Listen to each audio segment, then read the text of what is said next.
네, 여러분 반갑습니다. 해피텍스 컨설턴트 세무법인 다솔 김금호 세무사입니다. 여러분들 이번 시간에는 증여세 살펴볼 텐데요. 증여세를 안 내는 경우도 있어요. 어떤 경우에 증여세를 안 내는지 안내해 드리겠습니다. 비과세라고 얘기합니다. 증여세를 안 내는 경우. 네.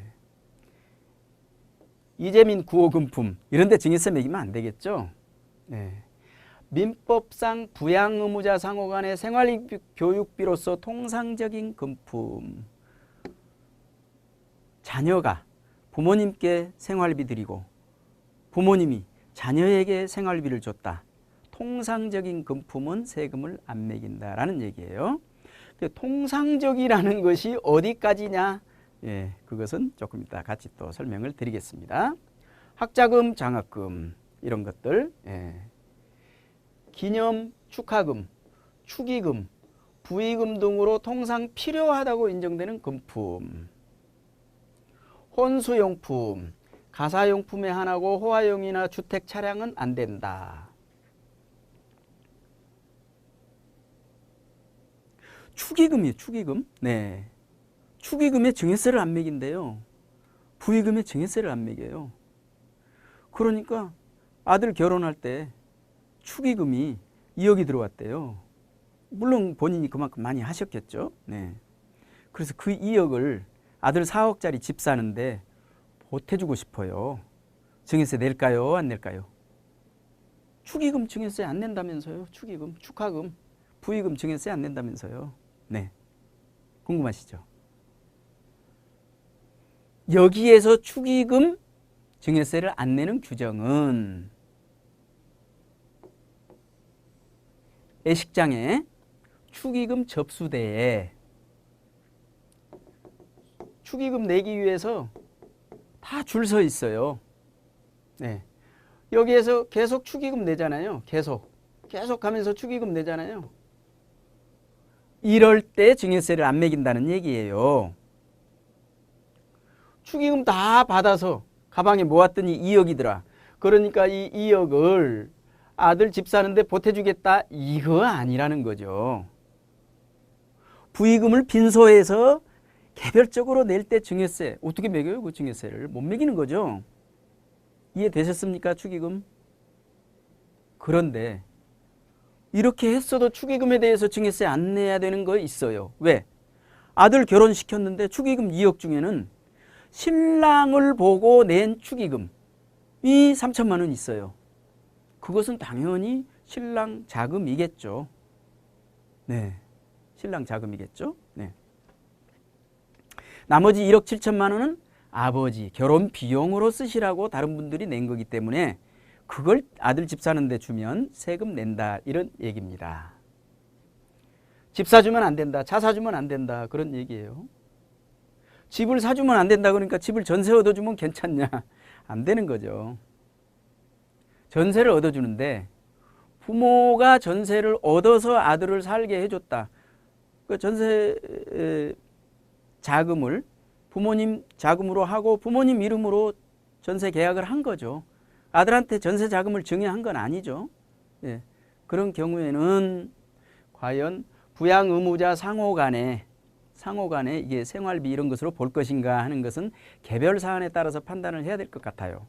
예를 들어서 아들이 아직 뭐 그 전세금을 마련할 만큼 연봉도 안 되고 며느리도 그런 정도의 연봉도 안 되고 그렇다면 뭐 이제 어디까지가 호화용인지는 모르겠지만 내가 전세를 내가 얻어서 그 집에 그냥 살게 하는 거기 때문에 돈을 준 건 아니거든요. 네, 그래서 그것은 한계가 어디까지인지는 모르겠지만 통상적인 경우라면 증여세 과세는 조금 어려울 것 같다는 생각도 들어요. 명확하지는 않습니다. 네.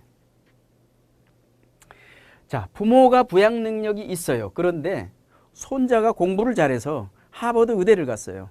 하버드 의대를 가면은 1년에 자세히 모르겠습니다. 1년에 학자금하고 생활비까지 하면 1억이 더 든다고 하대요. 네. 그래서 할아버지가 기분이 좋아서 우리 손자 공부 잘했으니까 학자금하고 생활비를 보내줬다. 그럴 때 증여세 내느냐 안 내느냐 이런 얘기입니다. 증여세 내느냐 안 내느냐. 대전제가 부모, 할아버지 입장에서 보면 자녀죠. 자식하고 며느리. 자식하고 며느리 부양 능력이 충분히 있어요. 재산이 많아. 예. 그러면 증여세 매겨야 돼요, 안 매겨야 돼요? 증여세 매기는 거예요. 그러니까 증여세를 안 매기고 할아버지가 유학비용을 주려면 어떻게 해야 돼요? 한 가지 방법은 있어요. 아들을 백수로 만들면 돼요. 그러면 이제 아들이 능력이 없는 경우죠. 아들이 능력이 없으면 할아버지는 손자 교육시켜야 돼요. 집을 사주는 건 안 되지만 월세 내고 관리비 내고 학비 내고 그것은 누군가는 해줘야 되잖아요. 예. 부양 의무자는 할아버지 손자 간에도 부양 의무가 서로 있어요. 네, 그렇기 때문에 그렇습니다. 예.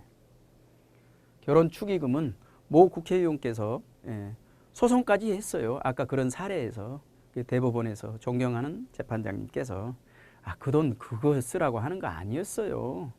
예. 그런데 또 그 당시에 조사했던 공무원들이 따님 목 그 축의금을 1,500만 원인가를 빼줬어요. 나머지에 대해서만. 금액은 그렇게 크지가 않아요. 그런데 축의금에 대해서는 확실하게 그런 논란을 정리를 해준 내용입니다. 또 이제 비과세는 그렇지만 비과세처럼 세금 안 매기는 것이 공익법인 출연재산 우리가 상속세에도 있는데요.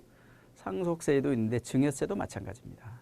상속세에서는 아버지가 돌아가신 다음에 우리 자녀들이 공익법인의 재산을 출연합시다 해서 그 공익법인의 재산을 출연한 경우고, 또는 상속은 우리가 공익법인을 설립해서 출연을 해도 됩니다. 그런데 증여는 기왕에 공익법인을 설립되어 있는 공익법인에 살아있을 때 내 뜻에 따라서 내가 출연을 하는 거예요. 내 뜻에 따라서 내가 출연을 한 것이다. 무제한입니다. 무제한. 파격적인 조세 지원 제도입니다. 예. 그런데 우리가 출연하는 것은 문제가 없어요. 예, 출연받은 공익법인은 여러 가지 제한 요건을 많이 두고 있는 것이죠. 예를 들어서 출연자와 특수관계에 있는 사람이 이사의 5분의 1 이상이 되면 안 된다든지, 특수관계에 있는 법인과 어떤 거래나 광고나 이런 걸 하면 안 된다든지, 여러 가지 제한 요건이 있다라는 정도만 여러분들이 알으시면 되고, 그 다음에 장애인 증여 과세가액 불산이, 그 다음에 영농자녀, 아버지가 농사 지었는데 지금 돌아가시진 않았죠. 돌아가시면 영농상속이고 살아계실 때는 영농자녀 영농자녀 증여, 증여세 감면입니다. 증여세 감면. 일정 요건 갖춘 경우에 증여세 감면해 주겠다. 살아있을 때. 그 다음에 또 한 가지, 두 가지입니다. 증여세에서 조금 파격적인 조세지원 제도가 창업자금 과세특례와 가업승계 과세특례 제도가 있는데, 이것은 별도로 제가 설명을 드려야 되겠습니다. 네, 계속해서 창업자금 과세특례 제도 같이 설명을 드리죠. 네. 창업자금 과세특례는 대상 자산이 양도소득세 과세 대상이 아닌 재산, 주식, 부동산을 제외한 순수 현금 등을 얘기합니다. 순수 현금. 그 다음에 순수 창업을 해야지 사업을 양수하거나 현물 출자하거나 이건 안 된다라는 얘기예요. 안 된다라는 얘기입니다. 자, 요건은 수중자 요건, 증여자 요건. 수중자는 1년 이내에 창업을 해야 되고 3년 이내에 사용을 해야 됩니다. 그러면 현금 등을 증여하면 30억 한도에서 5억을 공제하고 10% 세율로 세금 매긴다, 이런 얘기입니다. 창업을 해서 10명 이상 신규 고용을 하면 50억 한도로 올라갑니다. 50억 한도로 올라간다.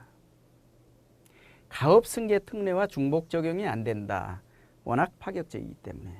자, 이렇게 세금 매기는데 아버지, 증여자가 언젠가 돌아가시게 되면 10년이 상속세에서 정상과세를 하는데 10년이 경과해도 무조건 합산한다, 그런 얘기입니다. 네, 무조건 합산한다. 물론 그때 냈던 세금은 빼줘야 되겠죠. 세금은 빼줘야 됩니다. 자, 사례를 한번 살펴볼까요? 창업자금으로 30억 증여하면 세금이 얼마 나와요? 5억 빼고 10%, 2억 5천만 원이에요. 30억 증여했는데 2억 5천만 원 세금입니다. 30억 갖고는 모자라다. 그래서 일반 증여를 10억 5천만 원을 더 해주면 어떨까? 일반 증여를 20억 5천만 원을 더해주면 어떨까? 사례를 제가 두 가지 사례를 한번 본 거죠.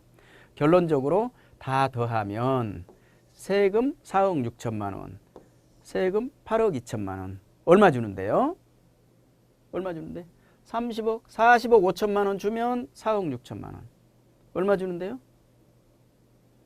네. 여기는 50억 5천만 원 주면 8억 2천만 원. 그렇습니다. 네. 가처분 현금이 이렇게 많이 생기는 거죠. 그래서 상당히 파격적인 조세 지원 제도임은 틀림없다. 당연히 증여세 신고 기한까지 특례 신청서 제출하고 중복 적용 불가하고 그다음에 일반 증여하고 합산하지 않겠죠. 사후 관리를 해야 되겠죠. 이자 가산 추징하고 예외적인 사유가 있다. 그다음에 가업 승계입니다. 가업 승계. 가업 승계는 가업 상속 공제를 미리 이제 가업 상속은 피상속인이 사망을 해야 되기 때문에 보완해 주는 제도입니다. 살아 계실 때 미리 가업을 승계해 주면 좋겠다라는 얘기죠. 살아 계실 때 미리 가업을 승계해 주면 좋겠다. 대상 자산은 법인의 주식 또는 출자 지분입니다. 개인 기업은 안 된다. 이것이 좀 다른 거죠. 창업자금하고. 가업상속공제는 개인 기업도 되죠. 가업상속공제는 대주주 사망이 전제 조건이므로 생전에 가업승계를 지원하기 위해서 그렇다라는 말씀 설명드렸고, 자, 가업승계는 수중자, 자녀, 증여자, 부모, 수중자가 가업을 종사해야 된다. 증여세 특례는 100억 한도 550 공제합니다. 30억 초과분은 20% 세율이고 30억까지는 10% 세율입니다. 그 다음에 100억을 초과하면 일반 증여세다. 일반 증여세다. 그렇기 때문에 이 세 가지 100억을 초과하더라도 100억을 조금 넘는다면 그렇게 엄청난 세금은 아닐 것 같아요. 특례 세율 때문에.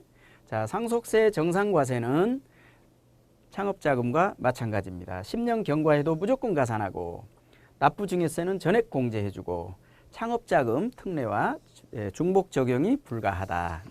이런 정도를 알아주시면 되겠습니다.